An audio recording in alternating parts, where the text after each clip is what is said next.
Welcome to Leinster Ireland.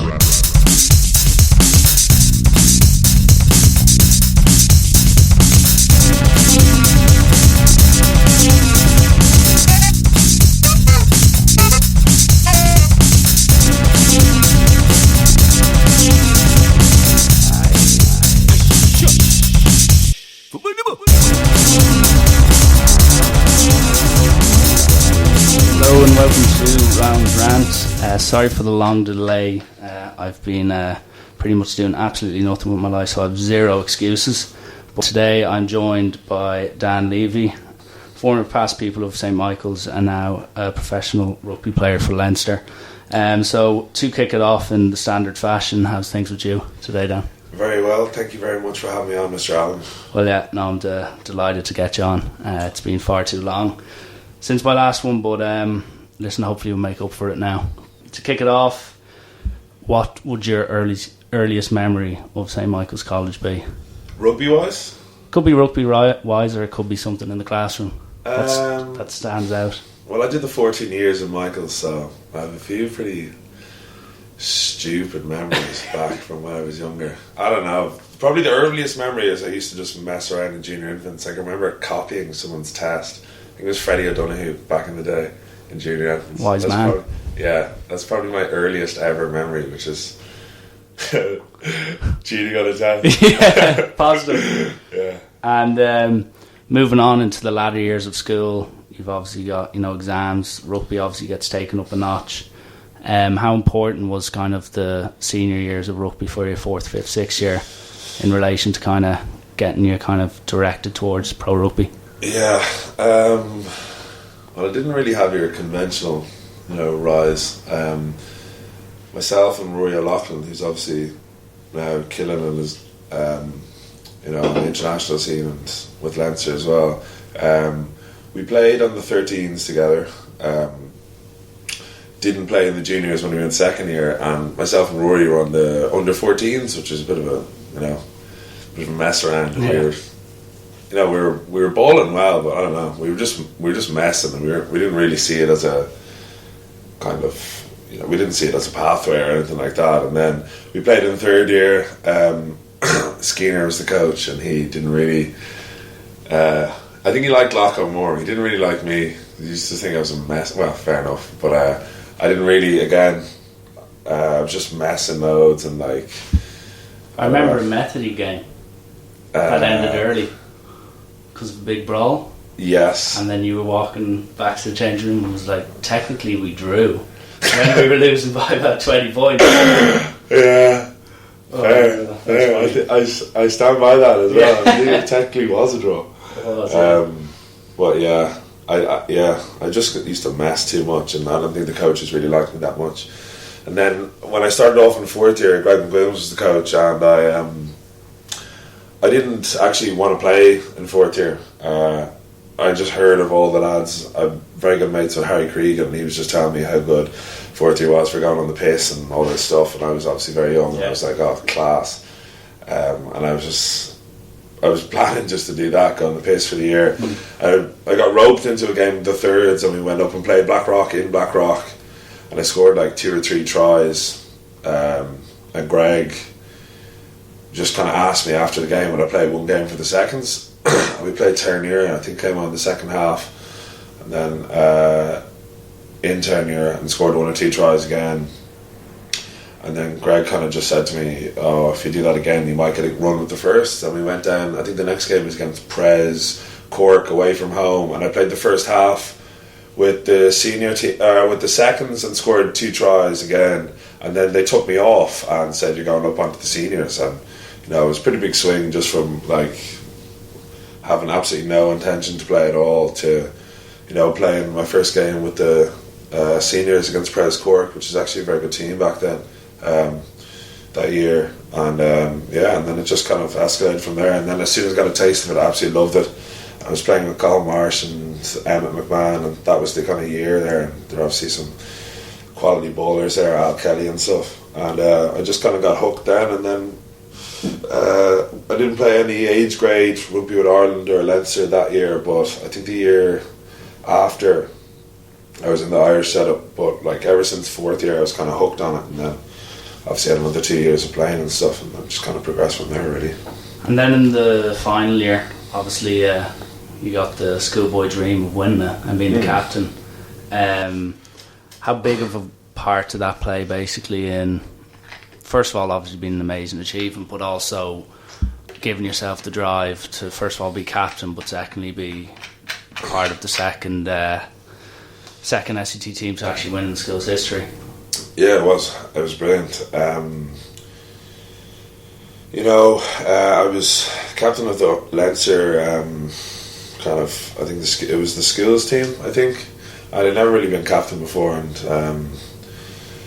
when we came back to Michael's, I think I was made captain for one game, and I don't know, I just kind of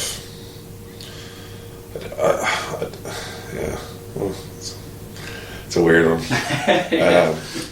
But anyway, I just kind of grew into it, and then when like the cup draw came out and we had Ross Cray and stuff, and I'd heard how good Ross Cray were, and I knew they had played Clongowes during the year and they'd beaten Clongowes, and I knew what a quality side they were, but it was kind of hard to hammer it home to lads because they're not traditionally at the time they weren't traditionally the strongest school, so it's kind of a tricky one. It's a bit of a, like like playing a team like that, it's kind of almost harder to get yourself like pumped up for it. And we went down, and we were actually very lucky to come away with a draw. I know a lot of people are saying, 17 minutes of injury time, which is pretty controversial topic, but in fairness to the I know the Ross Cray people, anyone listening will be fired up about it still. Just brush it under the carpet. Yeah. But in fairness to the ref, he stopped the clock whenever someone went down. I think Ross Cray scored in the 11th minute, so every passage of play, I think Ross Cray had 3 or 4 lads down, and he just stopped the clock, saying he knew it was going on. Yeah.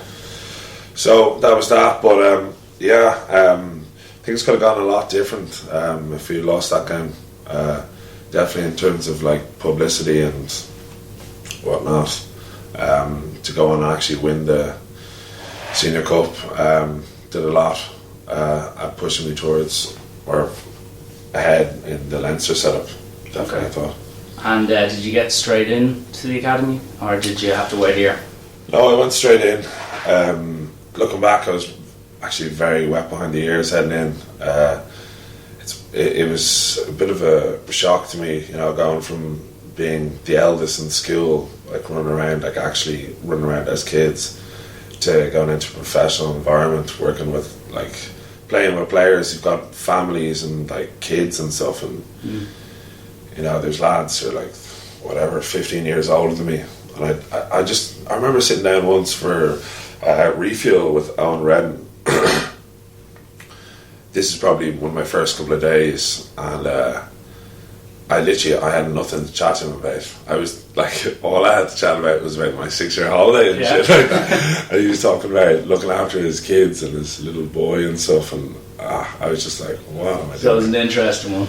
Yeah, it was. It just took a while to kind of get into the environment and stuff, and there wasn't as many Michael's lads around back then as well. There was obviously Noel has been there for a few years, Carl and Luke as well, but now it's a lot easier, I think, just for the lads coming through now, Ron Kelleher, Oisin Dowling, Jack Kelly, those lads who are just coming into the academy now, because there's about 10 or 12 swords knocking about, so there's always we'd always look after. Always someone to talk to. Yeah. So it's just a little bit easier. It's a bit more seamless for them, I think. But yeah. And on the topic of just kind of the academy, is it very difficult for you to go straight into college off schools rugby and then be expected to raise your level, raise your commitment to training on top of obviously having to deal with college commitments, whether it's playing college rugby or else doing the academic side? And actually, is that tough? Is that a tough balancing act? I think some people might think it was. I didn't really think so. The academic side is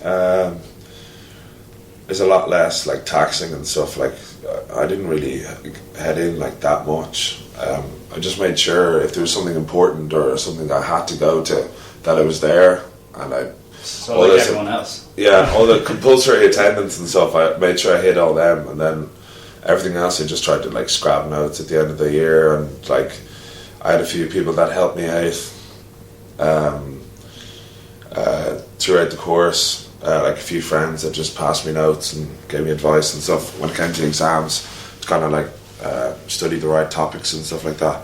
And it was okay. It wasn't actually that bad. But the rugby side, it was a step up. But even when we were in the sixth year, we were coming in 2 mornings a week doing more weights before school, and training like 3 or 4 days a week. So it was like still quite a heavy load, if you get me, from training wise. So school was good prep, in other words, for absolutely what lay ahead. And now it's even ramped up a notch since we left. Myself and Rory were actually laughing back in the day that we used to always try and get 100 kg bench when we were in 6th year. We just couldn't get it.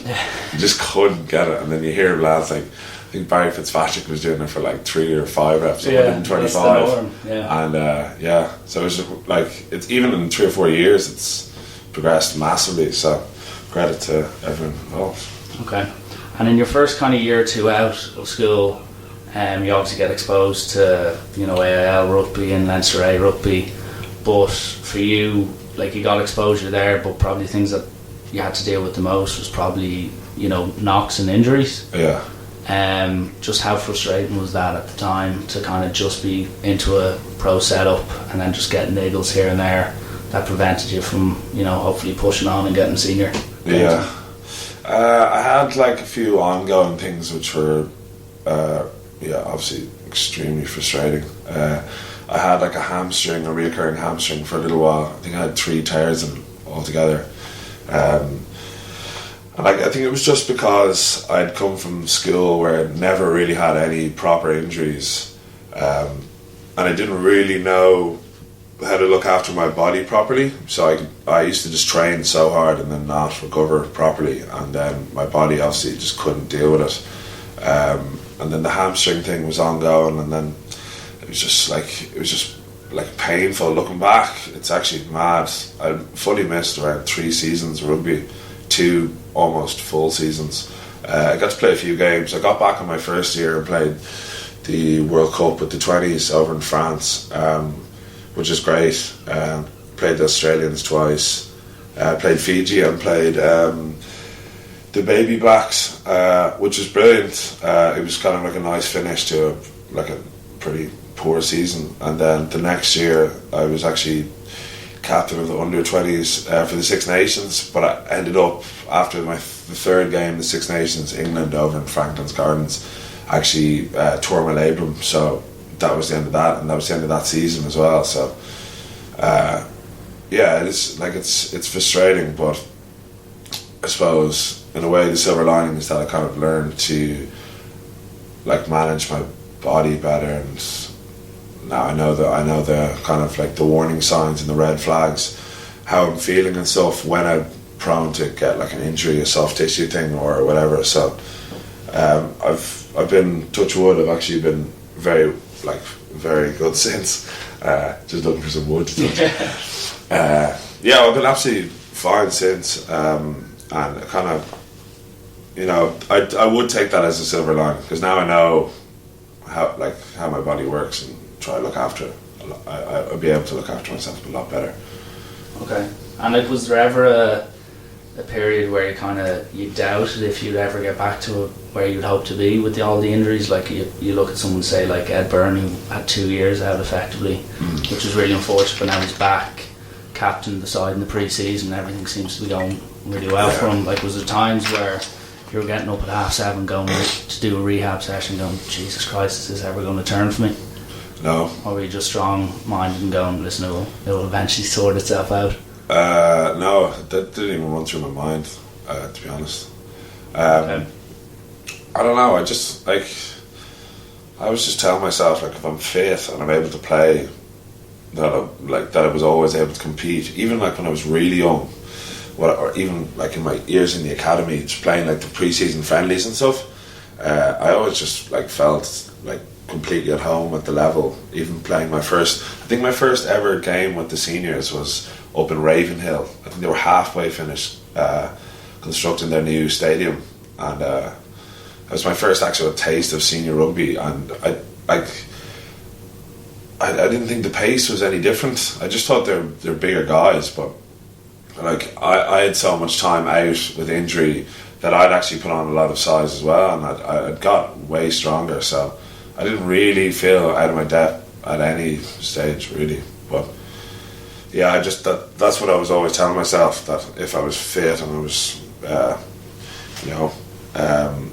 in the right frame of mind, that I'd be able to compete. So there was no real doubt there for me. Okay.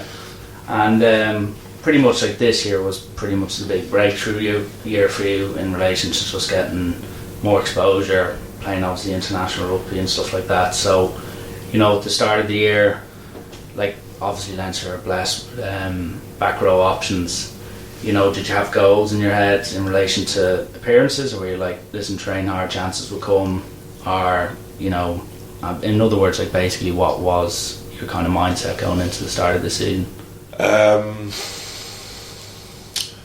I'd always kind of set myself the target of like, I said that I wanted to get capped in the November series, which actually ended up happening, the Canada game.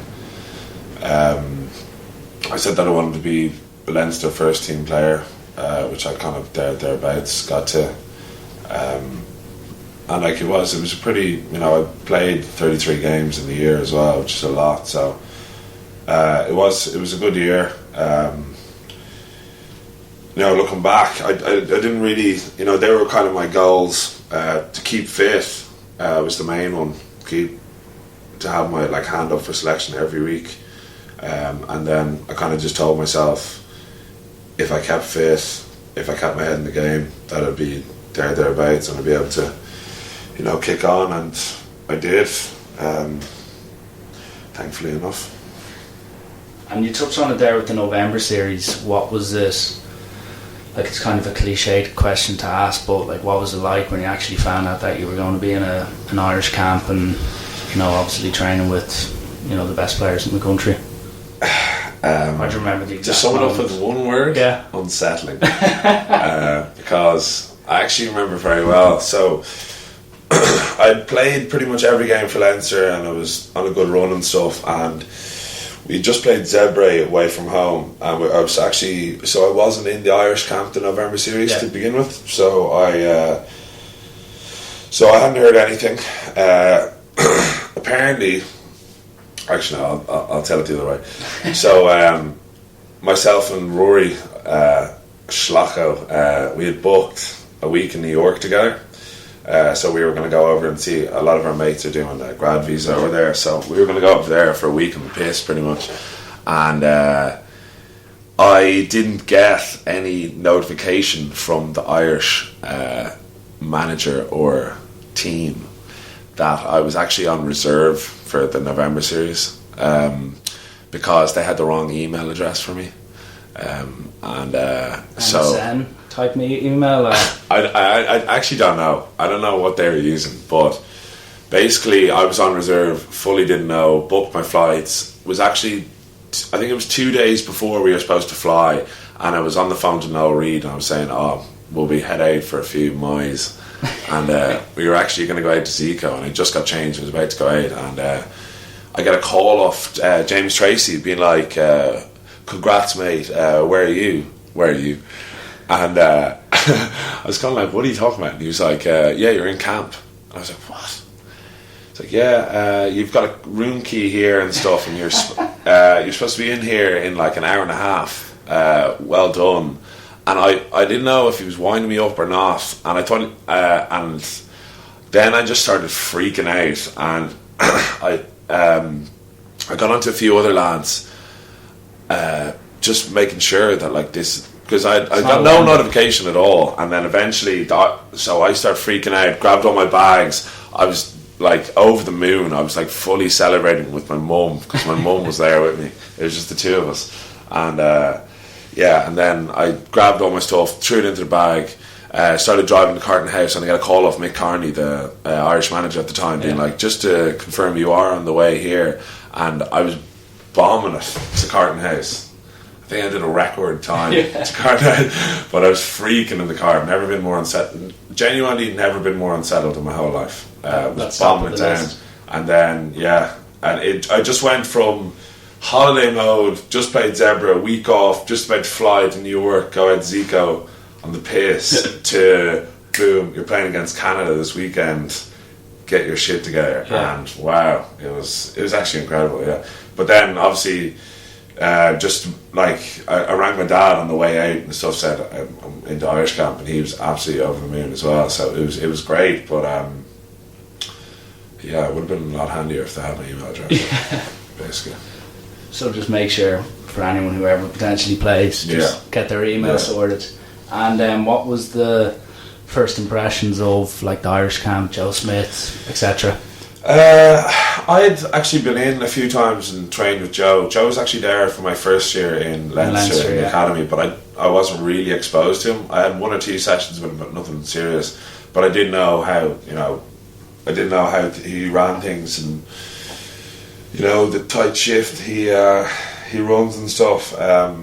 So I wasn't completely oblivious to it going in, but it is. It's definitely up a level. It's great.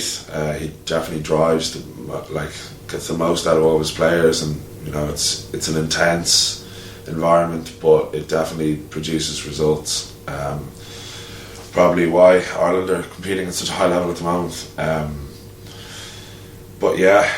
So I was a little bit accustomed to that already, but it's one thing kind of like as an academy player popping in for a few reps, and then another thing prepping to play Canada for your first cap. It was brilliant. I think there's a few other lads who made their first caps that day. Gary Ringrose, Jack O'Donoghue, Young Neasy, Billy Holland. There was a few. Lukey also, and Joey came on the week before against the ABs. But there was a good few of us, so it was nice. And they tried to make it as easy as possible. So they pared back the play sheet a bit and kept the lineouts very simple and stuff, which is grand. But I kind of had 1 or 2 stressful days where you kind of have to condense and learn a whole playbook. And I had to probably learn it. I think we went in Sunday evening or Saturday evening, Sunday evening I think, and I had to have it learned by the time we came back in on Wednesday. So I had to learn all the plays, all the lingo. But in fairness, I don't really do much else. It's that or nothing. So actually, fair enough. Yeah. And we're on the topic of Ireland, stuff like that.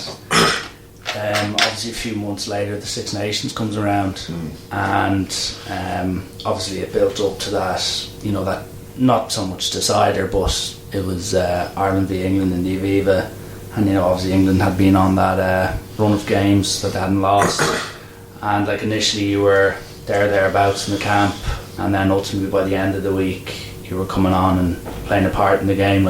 Can you remember that week vividly? I do. So the Six Nations was again, it was a little bit stressful. It was my first actual full Six Nations camp, so I was always kind of telling myself it's great to be here, great experience. I'm still only 22. I was kind of always had in my head, okay, even if you don't play, it's great to be here, it's good experience, whatever, you can kick on next year. But then as the kind of tournament went on, I was actually, I think I had 1 or 2 man of the matches with Leinster, and I was playing well, and I thought that I might get a shot at some stage. I was 24th man for the French game, and it's agonising because you're on the pitch, you're doing the warm up, your blood's pumping, you're ready to rock, and then you pretty much go from being at this peak of testosterone and adrenaline to just hit the showers and get on the scrum cam. So it's mad. But like I was 24th. I was reserved for that game, 24th man for the French game, which is nice. It was kind of like a bit of it was a taster. So again, it wasn't all bad, but like you're so close, you go, and you're just told, not today. Yeah. It's kind of it's pretty frustrating. And then the England game, I was 24th man again. There was a few lads with little knocks and niggles and stuff, so I thought I might be able to get a hit out again. We actually played a really tough game against Scarlets at home in the RDS. We thumped them, but I think I was in camp the next day. I think we played on Saturday night, and it was Friday night, and it was a late game, so I only got into camp around 1 in the morning or 2 in the morning, and there was pitch session the next day, and I was so banged up I couldn't train. So Joe didn't bring me as 24th for the Wales game. So I was kind of Joe basically told me that he wanted me to be fit and like primed to go in case there was an injury for the England game. So it was kind of like, it was obviously positive, but you didn't think someone was probably going to so I was just kind of like, I was watching that Wales game thinking, if someone gets injured here, I'm probably going to be on the bench, or like I could be playing. No one got injured. Went back into camp for the last week. Joe told me I was going to be 24th, and he was going to stick with the same lads, which is pretty frustrating. But it was. I didn't think. I could see where it's coming from. It's the biggest game of the year. He doesn't want to put out someone who's got 15 minutes of test experience. And then anyway, the same thing happened in the French game. Went out, did the warm up, did everything, ready to rock, and then I was walking in. It was one of the last ones to walk in because I was doing a few bag hits. I was 24th, so I think it was Robbie asked me, could I do a few tackles, just got warmed up, and it was 24th man, so I was absolutely do the tackles. Me and Robbie running at the back, and Joe I'm kind of like strolling in, kind of chilled out, and Joe like taps me on the shoulder, and I thought he was going to say something like, "Oh, next year's your year," or something like that. Thanks for being in, and he just goes, Jamie's big doubt, get your head in the game and put on the 20 jersey. And like I actually can't describe, rattled would be one word. It's similar to the Zico. This is worse though. This is worse. So this is a full Aviva and millions watching at home, and I've gone from La La Land basically to been thrown into one of the biggest games of the year.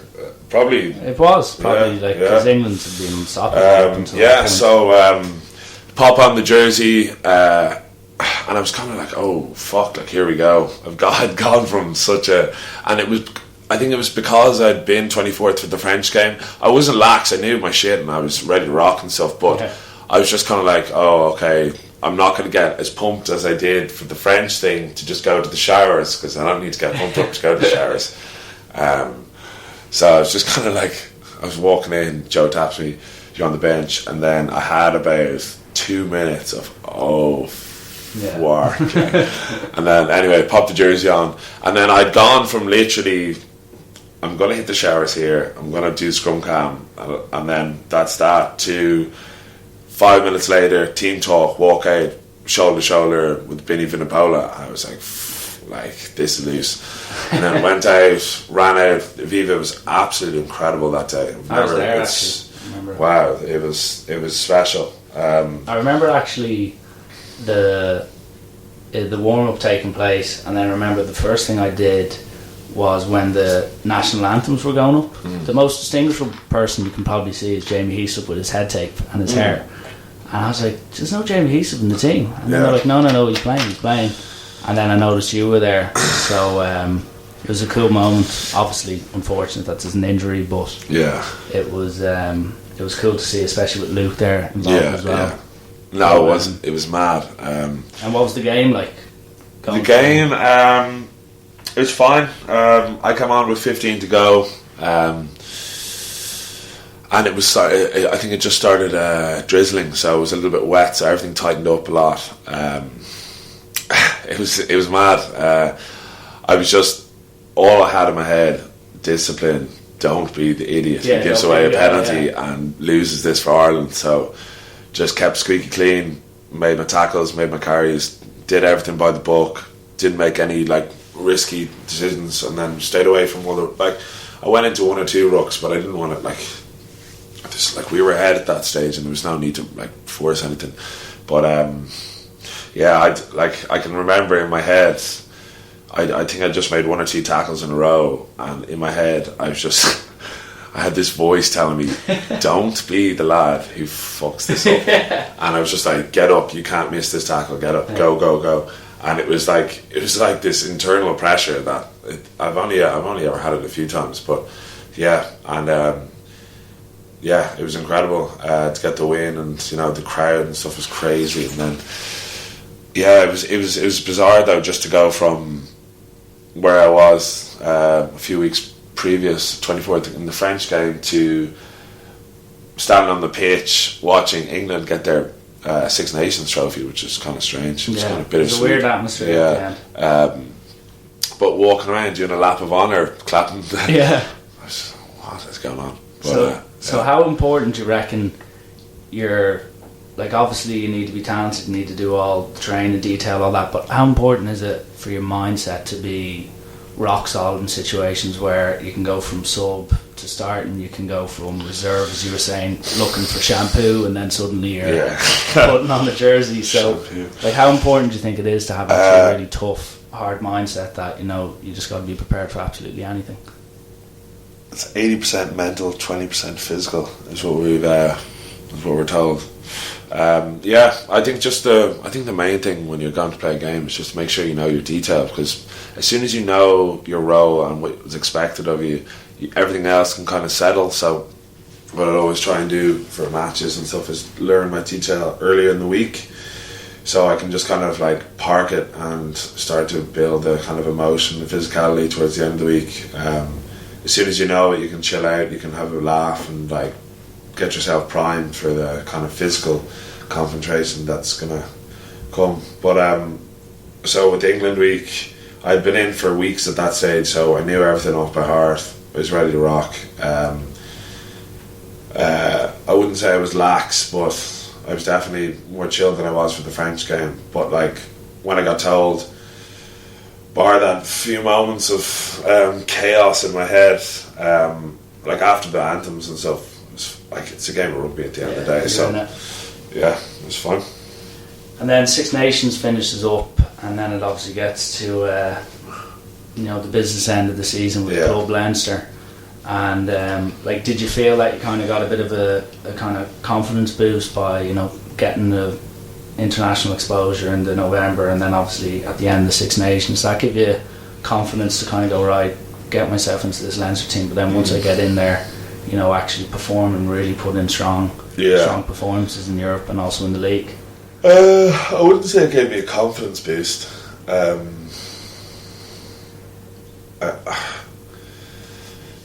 wouldn't say confidence is something I'm really lacking in. It's just kind of, I back my drills. I know that if I'm fit and I'm got my head in the game, that I can perform to a substantial level. So I just kind of thought, coming on the back of the England game, I know I only played for a little while, but like England were probably one of the best teams in the world, and like I didn't feel out of depth at all there. So kind of kicking on into, I think we played Cardiff the week after, and then like on to the rest of the games. I just kind of, I thought that there was definitely an opportunity to kind of nail down a jersey for myself for the end of the year, and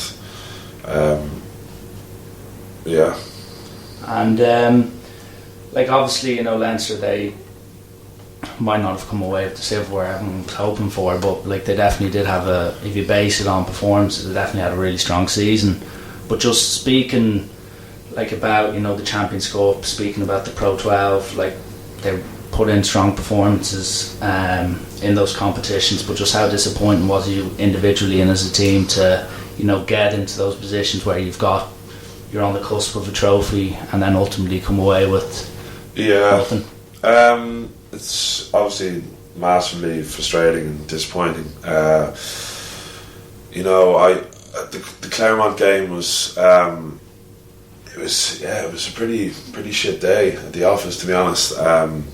We just underperformed. Personally, I underperformed.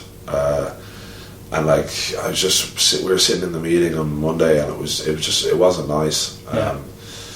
Just seeing mistakes I'd never make usually, and like giving away that silly penalty and got caught in the edge as well. But like it was just it wasn't characteristic of us, especially after going out and thumping that Wasps side.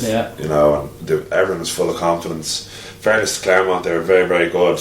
Their fans were incredible. It was a complete cauldron over there, but I don't know. Like we had just a blunder for like 20 or 30 minutes, and we were down like so much, and then we came back. We almost won it. Like, so it was a up and down. I know we can actually take a lot from that, and it's kind of fuel now for us.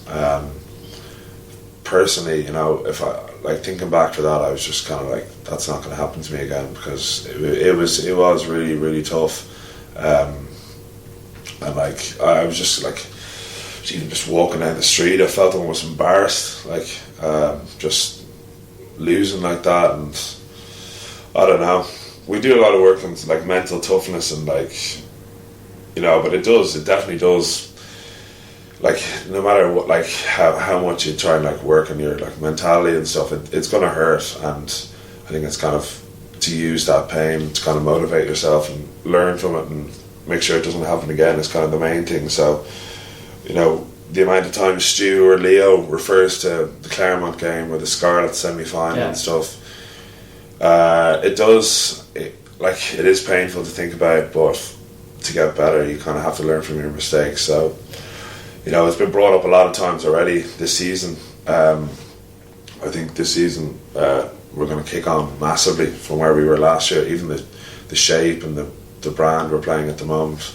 Even so, last night we beat Gloucester by 50 points is with like I don't know how many players out, over 20 international or 20 players missing was pretty phenomenal. But yeah, I've kind of lost my train of thought there. No, it's grand. Just FPs. But like you touched on it there. It's hugely disappointing. But as you were saying there, with pre-season going really well, it's definitely it's going in the right direction from a Leinster point of view. And do you set yourself goals now? Obviously, do you look at pre-season and go, right, I need to get myself fit, look after my diet? Do you look at yourself and write down goals of the season ahead, or are you very much a guy who's like, I'm going to take it week by week, train hard, play well when I get the opportunities? Because the media are making a big huss and a fuss about it, but like Leinster have got they're blessed with the amount of back rows they have, so competition's going to be tough there. But like, do you look at yourself individually, or do you just go, listen, when I get my opportunity, know my detail and the rest of itself? I think it's important to have kind of goals or objectives in place, something to work towards, even if you don't get them. I think something to actually strive towards is definitely important. But then when you have your kind of long-term plan in place, excuse me, it's all about the kind of day-to-day, how you're going to get better every day. So just for me, it's all about, I think I'm back for game 1 against the Dragons, so it's just all about performing well there, making sure I'm fit, and put my hand up so that when game 2 comes around, that I keep the jersey as opposed to someone else, or swapping in and swapping out, so that's all I can really say. Obviously in the pre-season it might be a little bit different because I don't actually have a match at the end of the week, so just at the moment it's just weights and fitness, so just pushing yourself as hard as you can get, so you kind of get the heavy lifting and the heavy work done, so it makes the rest of the game easier at the moment.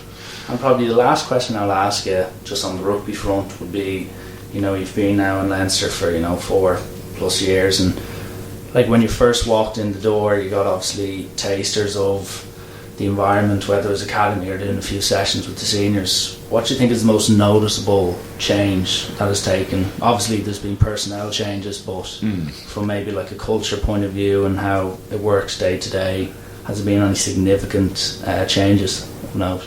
Has it more or less stayed the same? Oh, it's a tough one. Leinster have always had a very good culture as a club. They try and like brothers is one of the pillars for Leinster, so there's always trying to like have a bond of like so everyone like would obviously treat each other with a lot of respect and be honest and stuff like that and greet each other every day. I think that was actually one big change that came in my first couple of years. I'm not sure who implemented it, if it was Leo or Matt, but it was just to greet everyone every morning. I know all the French clubs do it, but it's just a handshake or whatever, a fist bump or everything. So every player gets everyone every morning. It's just good for building relationships and stuff. So everyone gets chatting and stuff, break down barriers. I think that was one big change, but the culture's always been, you know, it's strong. Leinster's a special club, in fairness. I can't really speak because I haven't been in any other clubs, but I know there's definitely something special going on. And everyone who leaves and stuff says that it's not the same in different clubs, but any massive culture change, no, it's always kind of been, you know, similar enough, I think. Okay, and sorry, I actually just slipped my mind. Just to briefly touch on what it was like to the tour with Ireland, obviously. Oh yeah. Got so caught up in the club chat that we forgot about the tour. So yeah. So what was that like from an experience point of view? I'd say it was like you might find that there might be tougher internationals out there, but just in relation to actually going on a full length proper tour. Yeah. What was it like to obviously train with the lads, get to know lads, and then obviously ultimately play against two different countries in tests? It was brilliant. Again, it was weird going in because we'd actually just lost the semi-final to Scarlets, so we actually came in a week earlier than the Munster lads because they were still in the final. We had a one-day camp down in Donnybrook, but yeah, so it was very good in terms of just getting 3 weeks work under Joe and making sure kind of really just immerse yourself into the environment and the structure and stuff. And there's a lot of young players. Obviously all the Lions were gone down to play there, gone down on their campaign, and then there was a few of the elder lads were injured and stuff, Jamie and Rob and whatnot. So it was a very much so young team. So we had that first game against the US, and I think we had a training week in Carton House first, and then we went out, and it was great. The game, we probably didn't perform as well as we could have in the first US game, but we still kind of out-muscled them pretty easily. Keith Earls was on fire, scoring tries and setting tries from everywhere. So it was a great experience. That was a nice one over in New York. My family went over to that. Even though I was on the bench, I only played for 10 minutes on the wing, which was actually pretty shit. But and all the lads, our mates from New York obviously rolled to it as well, which is good to see. And then we had 2 weeks in Japan as well, which was brilliant. Complete, bit of a culture shock when we got over there at the start, which, you know, we had been briefed about it, but it was kind of a weird place. We were just staying in Tokyo in a serious hotel bang in the middle of the city, and then just going around to see cool stuff. It's a completely different world over there. And then so we just kind of messed around, and then we had the 2 games. We had the first game in Hamamatsu, which is about, I think it's the equivalent of the length of Ireland, south of Tokyo, and we got a train down there, stayed the night before, stayed 2 nights there, played the game, and then got the train back to Tokyo, and then we just had a week of messing around again. The game, that was my first actual start against Japan. It was great. I felt very ready to play, and like I'd had so many little like bursts of whatever. That was my 4th cap. I'd obviously had a few little cameos off the bench. It was nice to get an actual start and, you know, be there from the start and get to play the full 80 minutes. we had a good win against them. We kind of blew them away in the first half. They got a yellow card and we scored 21 points, I think. So I think we went in half time 34-3 up. So kind of just knew that if we'd scored quite early, then it'd be quite hard for them to come back from that. But the experience was definitely very good. It was good for the younger players, especially, just to kind of be able to put their hands up to Joe and kind of say that in the few upcoming years that you're a potential candidate to fill the jersey. Yeah, well, that's what it's all about, I guess. And to top it all off, there's quickfire questions that you are unfortunately obligated to answer. Not a lot, so first thing that pops into you. This is just the first thing that I think of. Well, is it well, people or things or what? Well, it's quickfire round. You just did you make these questions? Yes, I did. Yeah. Okay. But obviously, if you need to think about what you're about to say, please do. Okay. Is that a loose chat? Yeah. Okay. So, your favourite film? I don't know. Probably The Warrior or Gladiator or something like that. Okay. Yeah. Would you prefer a good poach or a good tackle? Ooh, poach. Yeah. Me and Marshy have the license. And Marshy had a great poach last night. It was absolutely hilarious. So you'll hear about that for the next year? Yeah, we fully will. Yeah, I actually walked up to him after the match and went to give him whatever a handshake or whatever to congratulate him. I just looked at him. I knew. I didn't have to say anything. I just knew what was coming.